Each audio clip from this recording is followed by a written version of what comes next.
Au nom du Père et du Fils et du Saint-Esprit. Amen. La paix de Jésus soit dans votre maison. J'espère que vous allez bien, que vous êtes dans la paix et la joie de Jésus. Alléluia. Eh bien,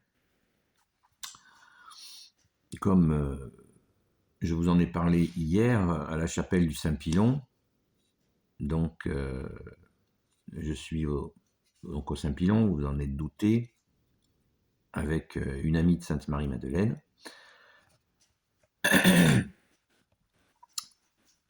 Et donc je reviens sur la parole d'hier, que je ne vais pas vous lire, car je pense que nous l'avons tous en mémoire. Et je vous en mettrai les références, soit dans les commentaires, soit dans la description de la vidéo, parce que cette parabole est absolument incroyable. Donc j'en fais la synthèse très rapidement, où il y a donc Jésus qui guérit, et bien sûr vous imaginez que là il est dans une maison, et vous imaginez qu'il y a une foule incommensurable qui attend de gens, de malades, de gens possédés par des démons, et qui viennent pour être libérés soit de leur maladie, soit de démons. Et là, il y a quelqu'un qui est dans une civière, qui est impotent, qui ne peut pas passer tellement la foule est dense, et des amis à lui montent sur le toit de la maison, découvrent quelques tuiles pour faire descendre la civière avec l'impotent devant Jésus. Alors, notre bien-aimé Jésus, tu es doux et humble de cœur, tu es touché par tout ce qu'on fait, ces gens pour t'amener cette personne. Et là, chose nouvelle par rapport au miracle, c'est que pour la première fois, Jésus dit « Tes péchés te sont remis, mon enfant ». Vous vous rendez compte ? Tes péchés te sont remis, mon enfant. C'est la première fois où Jésus dit qu'il pardonne les péchés sur la terre. Il en a la capacité. Il ne le dit pas de lui-même, vous le savez, il est le Fils de Dieu, et il ne le dit pas de lui-même. Il veut qu'on le découvre par nous-mêmes. Et il dit à cette personne qui est sur cette civière, « Tes péchés te sont remis ». C'est ce qu'il fait Jésus, il faut bien écouter la suite. Je vous referai une vidéo, je vous la lirai tranquillement la parole, pour que vraiment vous l'écoutiez. Donc, quand Jésus, tu lui dis « tes péchés te sont remis », il y a là des gens qui disent que c'est un blasphème parce qu'il n'y a que Dieu qui peut remettre les péchés. Et là, Jésus les entend. Il l'a perçu. Jésus est le seul, tu es le seul Jésus qui sonde les cœurs et les reins. Donc Jésus sait ce qu'ils ont dit. Et là, il leur dit, qu'est-ce qui est important ? Qu'est-ce qui se passe ? Que je dise « va, tes péchés te sont remis » ou que je dise « lève-toi et marche ». Ah, c'est impotent. Eh bien, Jésus rajoute « pour que vous croyiez que je peux remettre les péchés, je le dis, lève-toi et marche. Prends ton grabat, c'est-à-dire la civière, et rentre chez toi, rentre à ta maison. » Et bien précisé, rentre dans ta maison. Cette parabole est absolument, elle a énormément de sens et il nous faut la recevoir vraiment dans la paix et dans la prière pour essayer d'en percevoir le plus de sens possible. C'est absolument magnifique. On peut se remémorer les étapes. La foule est tellement dense que les amis de quelqu'un qui ne peut pas marcher décident de monter sur le toit de la maison où Jésus fait les guérisons.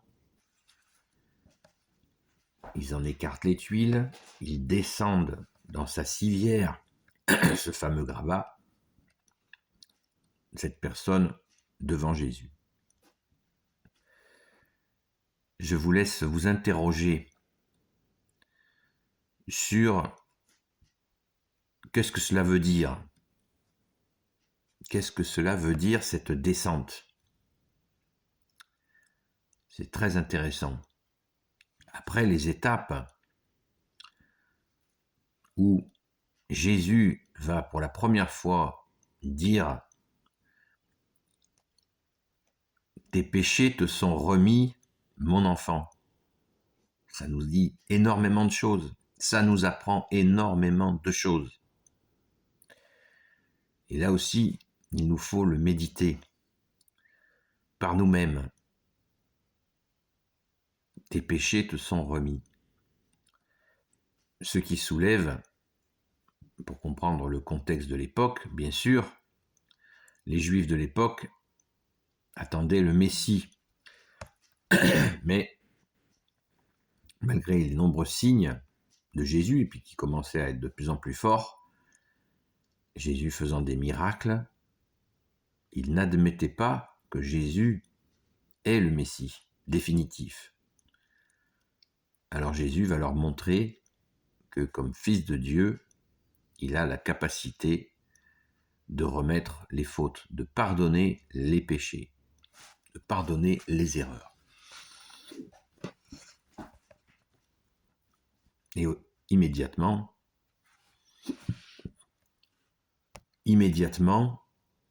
eux, ils le traduisent, ils le voient comme un blasphème, étant convaincus qu'il n'y a que Dieu le Père qui puisse le faire, l'Éternel.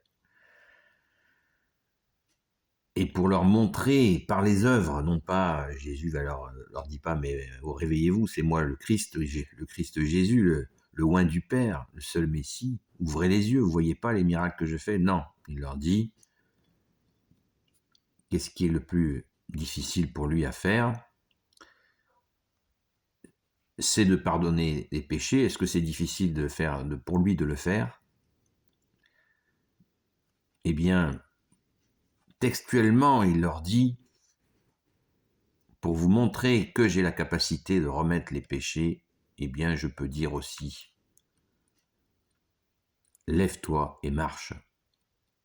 Et là, l'impotent se met à marcher. Il leur met sous le nez la réponse à leur questionnement. Certains, on peut imaginer, ont compris. Ça y est, c'est le Messie. C'est le Messie tant attendu, le vrai, puisque les œuvres sont là, sous leurs yeux. D'autres continueront à s'entêter à ne pas croire. C'est triste. C'est ainsi, et d'autres, pire encore, participeront à cette volonté d'assassiner Jésus. Mais ça n'arrête pas Jésus, il connaît les cœurs et les reins, en vraiment soleil d'amour, soleil de justice, soleil de miséricorde, il leur donne la preuve. Alors, tout ça nous renvoie à quelque chose de très fort, c'est ce lien entre le pardon des péchés et la guérison. Il y a là une prise de conscience à faire que nos péchés peuvent nous entraîner dans des chemins de maladie, pas systématiquement, mais cela peut arriver, cela arrive. Donc il nous faut être conscients quand nous faisons des fautes contre nature que nous pouvons nous mettre notre santé en jeu et qu'il nous faut pour cela nous rapprocher de Jésus pour nous ajuster, comme l'on dit, avec sa parole pour vivre en paix et en bonne santé. Il nous faut nous ajuster pour être dans le sens de ce qui est tout à fait juste, tout ce qui est amour et ce qui est miséricorde aussi, puisque nous sommes appelés à pratiquer la charité, mais pas sans vérité. Voilà, cette parabole est absolument extraordinaire parce que elle est charnière. Elle est vraiment charnière à mon humble avis. Merci Jésus, alléluia. Béni soit le Père, le Fils et le Saint-Esprit. Amen. Ô Jésus, toi qui peux tout et qui portes tout, toi le Sauveur, toi l'Emmanuel, je te confie toutes celles et ceux qui regarderont cette vidéo ainsi que leurs proches selon ta sainte volonté. Sainte Marie, Reine des cieux, toi l'Immaculée Conception, toi qui écrases le serpent, toi qui es la lune sous tes pas, toi notre Mère, Notre-Dame, Saint Joseph, toi le juste et le saint, toi le sage, toi la terreur des démons, toi le saint gardien de la Sainte Église catholique apostolique, Sainte Marie-Madeleine, notre chère sainte patronne, et vous tous les saints et saintes amis de Jésus, Saint Michel Archange qui est comme Dieu, Saint Gabriel Archange, Saint Raphaël Archange et tes anges guérisseurs, et vous tous les anges qui servez Jésus, je vous confie toutes celles et ceux qui regarderont cette vidéo ainsi que leurs proches selon ta sainte volonté, ô Jésus. Eh bien, la paix de Jésus soit dans votre maison. Je vous invite à vous mettre en union de prière avec nous qui sommes à la Sainte Baume. Merci Jésus d'entendre nos prières. Merci Sainte Marie-Madeleine de prier avec nous, notre chère Sainte Patronne. Alléluia. À très vite.